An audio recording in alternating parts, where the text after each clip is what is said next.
is Rita Yadav and you are on Gate Chemical Planet, a planet of knowledge and information. I welcome back all of you on Gate Chemical Planet. आज का जो हमारा ये session रहेगा ये होगा diploma chemical candidates के लिए। जितने भी स्टूडेंट्स डिप्लोमा के हैं वो इस वीडियो को जरूर देखें, उनके लिए वीडियो बहुत ही बेनिफिशियल होने वाला है। तो आज हम बात करेंगे BTE UP polytechnic online exam के बारे में। जैसा कि आप सभी को पता है, online exams polytechnic diploma candidates के लिए 21 जुलाई से स्टार्ट होने जा रहे हैं। अप्रॉक्सीमेटली मुझे डेट पता है, आप मुझे डेट कमेंट कर कर बता सकते हैं कि आपका फर्स्ट एग्ज़ाम कब है। तो एग्ज़ाम्स के बारे में हम यहाँ पर डिस्कस करेंगे कि क्या होने वाला है, एग्ज़ाम का पैटर्न कैसा होगा, टाइप्स ऑफ क्वेश्चंस किस तरीके के आएंगे और हम अपनी तैयारी को कैसे करें। तो सबसे पहले हम देखेंगे कि एग्ज़ाम का पैटर्न कैसा होने वाला है। आपका जो एग्ज़ाम का पैटर्न रहेगा वो फुली ऑनलाइन मोड होगा, ऑनलाइन एग्ज़ाम रहेगा आपका। आप अपने घर पर बैठकर अपने मोबाइल से, कंप्यूटर से ये पेपर दे सकते हैं, लैपटॉप से अपना एग्ज़ाम जो है वो दे सकते हैं। अगर आपके पास इंटरनेट की कनेक्टिविटी जो है वो प्रॉपर नहीं है तो आप किसी साइबर कैफ़े पर जाकर भी ये एग्ज़ाम अपना दे सकते हैं। ठीक है, तो ये तो बात रही कि आप अपना पेपर कैसे दे सकते हैं। अब हम बात करेंगे कि एग्ज़ाम का पैटर्न जो है वो कैसा रहने वाला है। तो अगर फॉर एग्ज़ाम्पल आप 6 सेमेस्टर के स्टूडेंट्स हैं तो आपके पास नंबर ऑफ सब्जेक्ट्स जो रहते हैं वो रहते हैं 6। तो 6 सब्जेक्ट्स के आपके 2 पेपर्स रहेंगे। ठीक है, जो आपका एक पेपर होगा उसमें आपके 3 सब्जेक्ट आएंगे और जो आपका दूसरा पेपर होगा उसमें भी आपके 3 सब्जेक्ट्स आएंगे। 3 सब्जेक्ट में जो टोटल नंबर ऑफ क्वेश्चंस आने की पॉसिबिलिटीज़ है वो 2 तरीके की हो सकती है। इस बात को आप ध्यान से सुनिएगा। तो जो आपका पहला पेपर होगा उसमें 3 सब्जेक्ट्स आपके रहेंगे। तो 3 सब्जेक्ट में ऐसा हो सकता है कि हर सब्जेक्ट से 50 क्वेश्चंस पूछे जाएं। 50 क्वेश्चन एक सब्जेक्ट से पूछे जाएं, 50 क्वेश्चन दूसरे सब्जेक्ट से और 50 क्वेश्चंस जो होंगे वो थर्ड सब्जेक्ट से पूछे जाएंगे। एक ऐसा पैटर्न पेपर का हो सकता है। दूसरा पैटर्न क्या हो सकता है कि आपका हर सब्जेक्ट से 40 क्वेश्चन जो हैं वो पूछे जाएं। 40 क्वेश्चन एक सब्जेक्ट से पूछे जाएं, 40 क्वेश्चन दूसरे सब्जेक्ट से और 40 क्वेश्चन आपके तीसरे सब्जेक्ट से। तो इस तरह से टोटल 120 क्वेश्चन आपके जो है वो तीनों सब्जेक्ट से पूछे जाएंगे और ये होगा आपका एक पेपर। इसी तरह से जो दूसरा पेपर होगा उसमें भी आपके 120 क्वेश्चंस रहेंगे।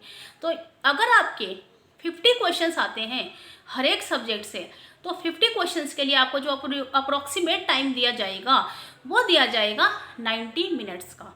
और इसी तरह से अगर आपके 40 क्वेश्चंस आते हैं तो आपके 40 क्वेश्चंस के लिए आपको टाइम जो होगा वो 90 मिनट से कम हो सकता है, कुछ कम हो सकता है, 5 to 10 मिनट्स आपका कम हो सकता है। तो ये तो रहा कि आपका पैटर्न कैसा रहेगा। दूसरा जो आपका पॉइंट आता है वो ये आता है कि जो आपके क्वेश्चंस रहेंगे वो किस टाइप के होने वाले हैं। तो यहाँ पर मैं आप लोगों को बता देती हूँ कि जो आपके क्वेश्चंस रहेंगे वो आपके मल्टीपल चॉइस क्वेश्चंस रहेंगे। इट मीन्स आपके पास एक क्वेश्चन दिया जाएगा और उसके आपको 4 ऑप्शंस दिए जाएंगे, A, B, C and D। ये 4 ऑप्शंस आपके पास रहेंगे और उस क्वेश्चन के बारे में जो आपका मोस्ट अप्रोप्रिएट आंसर होगा वो आपको अपने ऑनलाइन पेपर में टिक करना होगा। तो याद रखिएगा कि यहाँ पर आंसर आपका एक ही करेक्ट होगा। तो जो भी आंसर करेक्ट होगा वो मोस्ट अप्रोप्रिएट आंसर ही आप चूज़ कीजिएगा। उसमें क्या होगा कि आपका ऐसा होता है कि जब हम ऑनलाइन एग्ज़ाम देते हैं मल्टीपल चॉइस क्वेश्चन बेस्ड होता है तो हमें चारों जो ऑप्शंस होते हैं वो क्लोजली हमें सही लगते हैं, बट आंसर क्योंकि यहाँ पर एक ही है तो आपको मोस्ट अप्रोप्रिएट आंसर जो कि बहुत क्लोज आंसर होता है वो सिलेक्ट करना होता है। तो कंफ्यूज नहीं होना है, जो भी आंसर आपको एकदम सही लगता है, अगर सिंपल लेमन लैंग्वेज में मैं आपको बताऊं तो जो आंसर आपको एकदम सही लगता है कि हाँ यही इसका आंसर होगा, दूसरे आंसर नहीं होंगे, आप उसको सिलेक्ट कर सकते हैं। कि जो आपको लग रहा है कि ये आंसर नहीं है तो वो आप सेलेक्ट कर लो कि अच्छा ये इसलिए नहीं होगा, ठीक है, और यही होगा आंसर। तो जो आंसर होगा वो आपको अप्रोप्रिएटली सेलेक्ट करके उसका ऑप्शन टिक करना है। एक जो यहाँ पर गलती आपसे हो सकती है वो ये हो सकती है कि आपके पास क्वेश्चंस आ रहे हैं, आप ऑनलाइन हैं और आपके पास एक क्वेश्चन आया और उस क्वेश्चन का आंसर देने में आपको डिफ़िकल्टी हो रही है और उस क्वेश्चन का आंसर आप कह रहे हैं कि हम बाद में देंगे। तो जब हम ऐसे क्वेश्चन को स्किप करके नया क्वेश्चन ले लेते हैं, तो जब हम ऐसा करते हैं 4-5 बार अगर हमने ऐसा किया, तो क्या होगा कि हमारा जो क्वेश्चन है, नंबर ऑफ़ 5 क्वेश्चन भी अगर हमने स्किप कर दिए, तो हम भूल जाएंगे लास्ट में कि हमने कितने क्वेश्चन स्किप किए हैं। तो इसका सबसे अच्छा तरीका ये है कि आप अपने पास एक छोटी सी डायरी रख लो और उस डायरी में क्या करो कि आप लिख लो कि आपने ये वाला क्वेश्चन स्किप किया है। उससे लास्ट में जो भी क्वेश्चन आपने स्किप किया है, उन क्वेश्चन को आप बाद में जाकर उनका आंसर इजीली दे सकते हैं। अदरवाइज़ क्या होगा, आपके जो क्वेश्चंस हैं वो छूट जाएंगे, आपको याद नहीं रहेगा आपने कौन से क्वेश्चन का आंसर दिया है और आपका वो आंसर छूट जाएगा। इस गलती को अवॉइड करने के लिए आप ऐसा भी कर सकते हैं कि आप कोई भी क्वेश्चन स्किप मत करो, जितना पॉसिबल हो सके उसका आंसर आप वहीं दो। फॉर एग्ज़ाम्पल, अगर 50 क्वेश्चन आपको 90 मिनट्स में करने हैं, तो आप हर क्वेश्चन के लिए पहले से ही टाइम जो है वो डिवाइड कर लो कि हमें एक क्वेश्चन को 1 मिनट या उससे थोड़ा सा ज़्यादा टाइम देना है। 1.5 मिनट का टाइम आप मान के चलो कि आप एक क्वेश्चन के लिए रख सकते हो। अगर क्वेश्चन थ्योरेटिकल है तो वो जल्दी हो जाएगा, उसका आंसर आपको टिक करना होगा और वो आपको आता होगा। मे भी अगर कोई क्वेश्चन आपके पास न्यूमेरिकल टाइप का आता है, तो न्यूमेरिकल वाले क्वेश्चन को सॉल्व करने के लिए आपको थोड़ा ज़्यादा टाइम लग सकता है। तो आप पहले से अपनी स्ट्रैटेजी ये बना के चलो कि जो सब्जेक्ट है उसमें कितने क्वेश्चंस आपके थ्योरेटिकल बन रहे हैं और कितने क्वेश्चंस आपके न्यूमेरिकल्स बनते हैं। जैसे कि आपका जो फ्लूइड मैकेनिक्स सब्जेक्ट है, हीट ट्रांसफ़र सब्जेक्ट है, उनमें थ्योरी भी रहती है और न्यूमेरिकल्स भी रहते हैं। और जो न्यूमेरिकल्स आपके ऑनलाइन पेपर में आएंगे वो बहुत ज़्यादा टफ नहीं आएंगे, फार्मूला बेस्ड क्वेश्चन होंगे। आपको फार्मूला डाल के उनके आंसर आपको वहाँ पे 4 दिए होंगे, जो भी आंसर आपका आएगा अपने आंसर से मैच कराकर वहाँ पर आपको फाइनल आंसर आपको टिक करना होगा। तो आप अपनी स्ट्रेटजी इस तरह से बना के चलो कि एक क्वेश्चन को अटेम्प्ट करने में आपको कितना जो है वो टाइम देना है और वहाँ पर कितना टाइम लगेगा। क्योंकि जब हम 1 मिनट का टाइम डिसाइड करके चलेंगे तो हो सकता है कि वहाँ पर आपको 1.25 मिनट या 1.5 मिनट एक क्वेश्चन को सॉल्व करने में लग जाए। तो इसके लिए आपको चाहिए प्रैक्टिस। आप number of multiple choice questions की प्रैक्टिस जो है उसको करो, ठीक है। तो एक तो ये रहा कि आप क्वेश्चंस कैसे रहेंगे। दूसरा रहेगा कि ये जो क्वेश्चंस आएंगे इनका टाइप कैसा रहेगा। अगर आपका थ्योरेटिकल क्वेश्चन आता है तो थ्योरेटिकल क्वेश्चन कैसा हो सकता है। फॉर एग्जांपल, अगर मैं हीट ट्रांसफ़र सब्जेक्ट की बात करूं तो हीट ट्रांसफ़र में फोरियर्स लॉ ऑफ हीट कंडक्शन पे हमेशा क्वेश्चन आते हैं। उस पर क्वेश्चन कैसे बन सकता है, क्वेश्चन ऐसे बन सकता है कि पूछ लें कि Fourier's law of heat conduction is valid for solid, liquid, gases दे दें और आपसे पूछ लें कि उसकी वैलिडिटी किस में है। दूसरा क्वेश्चन ये हो सकता है कि आपसे पूछ लिया जाए कि फोरियर लॉ ऑफ कंडक्शन जो है वो जो है उसकी लिमिटेशंस क्या हैं, वो पूछ लें। यही लिमिटेशंस हो गई आपकी। दूसरे तरीके से पूछ लिया हमने कि उसकी लिमिटेशंस क्या हैं, ठीक है। और हो सकता है कि आपको 4 ऑप्शन दे दिए जाएं और उसका जो है फार्मूला पूछ लिया जाए और फार्मूले में आपसे कुछ क्या कर दें, माइनस और प्लस का चेंजेस कर दें जहाँ पे आप कंफ्यूज हो जाएं। तो उसका जो फार्मूला है वो आपको करेक्टली याद होना चाहिए। कई बार ऐसा होता है कि वहाँ पे ऑनलाइन में 4 आपको ऑप्शन दे दिए जाते हैं, q = -k dt/dx, और एक जगह प्लस दे देते हैं, एक जगह माइनस साइन नहीं होता। तो आपको जो मोस्ट अप्रोप्रिएट आंसर है वो विद माइनस साइन वाला ऑप्शन सिलेक्ट करना होता है। तो जब आपका पेपर ऑनलाइन होता है और ऑब्जेक्टिव होता है तो जो क्वेश्चंस होते हैं वो बहुत ज़्यादा डिज़ाइन बड़े नहीं किए जाते, छोटे ही क्वेश्चन डिज़ाइन किए जाते हैं, चाहे वो न्यूमेरिकल क्वेश्चंस हों चाहे वो आपके थ्योरेटिकल क्वेश्चंस हों। इसी तरह से फ्लूइड मैकेनिक्स का क्वेश्चन पूछ सकते हैं। कोई आपको डायमेंशनलेस नंबर दे देंगे और पूछ लेंगे कि इसका फॉर्मूला क्या है। हीट ट्रांसफ़र में आपको कोई डायमेंशनलेस नंबर दे देंगे, जैसे प्रांड्टल नंबर पूछ लेंगे कि प्रांड्टल नंबर का फार्मूला क्या है। इस तरीके के बहुत ही छोटे छोटे क्वेश्चंस जो हैं वो आपको पूछ सकते हैं। तो यहाँ पर अब हम अपने पेपर की तैयारी कैसे करें, नेक्स्ट जो हमारा इम्पॉर्टेंट पॉइंट है, आप लोग जो पूछेंगे वो ये पूछेंगे कि हम अपने पेपर की तैयारी कैसे करें। तो अगर आप 4th सेमेस्टर 6th सेमेस्टर में हैं तो आपके पास धीरे धीरे लोड जो होता है सब्जेक्ट का वो बढ़ता है। जैसे अगर 6 सेमेस्टर में है तो प्रोसेस इक्विपमेंट डिज़ाइन भी होगा आपके पास, है ना, और आपके पास इंस्ट्रूमेंटेशन हो सकता है ना। तो ये जो सारे सब्जेक्ट्स आपके पास रहेंगे ये थोड़े से आपको लगता है कि टफ है, बट ये सब्जेक्ट टफ नहीं होते। आप इन सब्जेक्ट्स में क्या डिसाइड करो कि थियोरेटिकल पोर्शन आपका कितना है यूनिट वाइज और न्यूमेरिकल पोर्शन आपका कितना है। कौन से सब्जेक्ट्स सबसे ज़्यादा थियोरेटिकल है। अगर कोई सब्जेक्ट थियोरेटिकल ज़्यादा है तो 70:30 के रेशियो में आप उसको डिवाइड कर सकते हैं। इट मीन्स कि उसमें से 30% आपके न्यूमेरिकल्स आएंगे और 70% आपकी थ्योरी आने के चांसेस हैं। तो अभी आपके पास टाइम क्योंकि कम है तो आप क्या करो कि अपने जो भी सब्जेक्ट हैं उनका सबसे पहले सिलेबस जो है वो प्रिंट आउट निकाल के अपने पास रखिए। जब भी आप वो सब्जेक्ट पढ़ते हैं तो उस सब्जेक्ट के जो टॉपिक हैं उनको अपने नोट्स में हाईलाइट कर लो कि हाँ ये टॉपिक जो है ये आना ही आना है।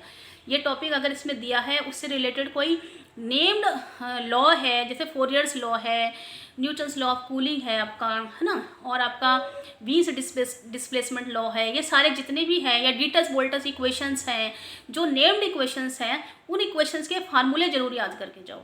उन इक्वेशंस का अगर कोई एप्लीकेशन है, वो उन इक्वेशंस की अगर कोई लिमिटेशंस हैं तो वो आपको ज़रूर पढ़नी है, ठीक है। तो नोट्स जो आपके पास अगर अपने हैं प्रॉपरली तो उन नोट्स को ही आप हाईलाइट करके ये सारी चीज़ें वहाँ से आप याद कर लीजिए। अब आपको जो ज़्यादा से ज़्यादा टाइम देना है वो आपको रिवीजन में देना है, और दूसरा जो देना है वो देना है आपको कि आप कोई मल्टीपल चॉइस टेस्ट सीरीज़ जो है अगर आपको वो मिल जाती है किसी भी चैनल पर तो आप उसको ज्वाइन कर लीजिए, उसको वहाँ से देख लीजिए। अगर वो फ्री ऑफ कॉस्ट है तो आप ऐसे भी देख सकते हैं, है ना।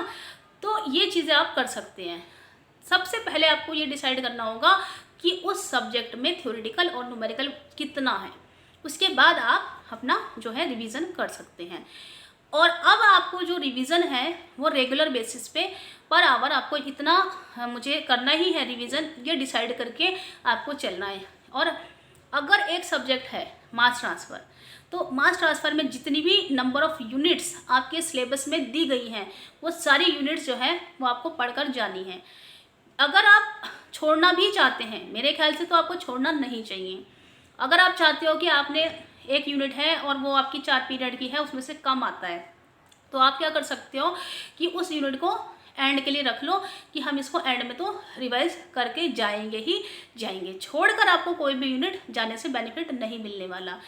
और वेटेज कितना रहेगा, जो आपके सब्जेक्ट है उसमें जो वेटेज होता है वो बहुत मैटर करता है। जैसे आप देखेंगे कि आपके सिलेबस के आगे आपको दिया है 12 पीरियड, 10 पीरियड, है ना, 14 पीरियड्स। तो आप ये डिसाइड कर लो कि जितने ज़्यादा पीरियड्स दिए जाते हैं उतना ज़्यादा उस यूनिट का जो वेटेज होता है वो ज़्यादा होता है। तो अगर हम हीट ट्रांसफ़र की ही बात करें तो हीट ट्रांसफ़र में आपका जो कंडक्शन है वो 12 पीरियड का दिया है ना, कन्वेक्शन भी आपका 12 पीरियड का दिया है, बट जो रेडिएशन है वो कम पीरियड का है, वो 8 या 10 पीरियड का आपका है। इट मीन्स कि जो पेपर में रेडिएशन का पोर्शन होने वाला है वो as compare to conduction and convection कम होगा, ठीक है, मान के चलो। तो आपको कंडक्शन और कन्वेक्शन यूनिट है और जो हीट एक्सचेंजर है उससे ज़्यादा आपको प्रिपेयर करके जाना है, उससे ज़्यादा नंबर का आपका आने के चांसेस रहते हैं, या फिर इवापरेटर से आपके नंबर ऑफ मार्क्स के जो चांसेस हैं वो बढ़ जाते हैं। तो इस तरह से वेटेज देख के, सब्जेक्ट को देख के, न्यूमेरिकल पोर्शंस और थ्योरेटिकल पोर्शन का वेटेज देख के आपको अपनी स्ट्रैटेजी बना के अपने सब्जेक्ट्स को तैयार करना है।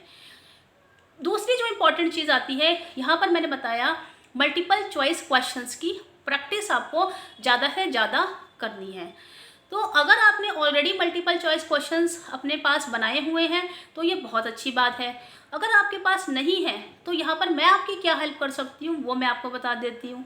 मैंने हीट ट्रांसफ़र ऑपरेशंस पर 50 मल्टीपल चॉइस क्वेश्चन जो हैं MCQs आपके लिए डिज़ाइन कर दिए हैं।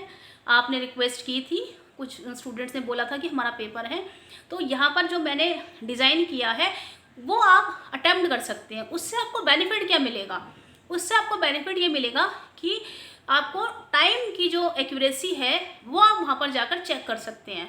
हर क्वेश्चन को अटेम्प्ट जब आप कर रहे हो अपने आप से करिए, आप आंसर मत देखिए, आप अपने आप से उसको अटेम्प्ट कीजिए और देखिए आपको कितना टाइम लगा। मैंने जैसे 50 क्वेश्चंस वहाँ पर डिज़ाइन किए हैं, तो 50 क्वेश्चंस को आप एक बार जाकर वहाँ पर कर लोगे तो एक तो आपका लेवल ऑफ कॉन्फिडेंस बढ़ेगा, दूसरा आपकी जो टाइम है, एक्यूरेसी है, वो बढ़ेगी।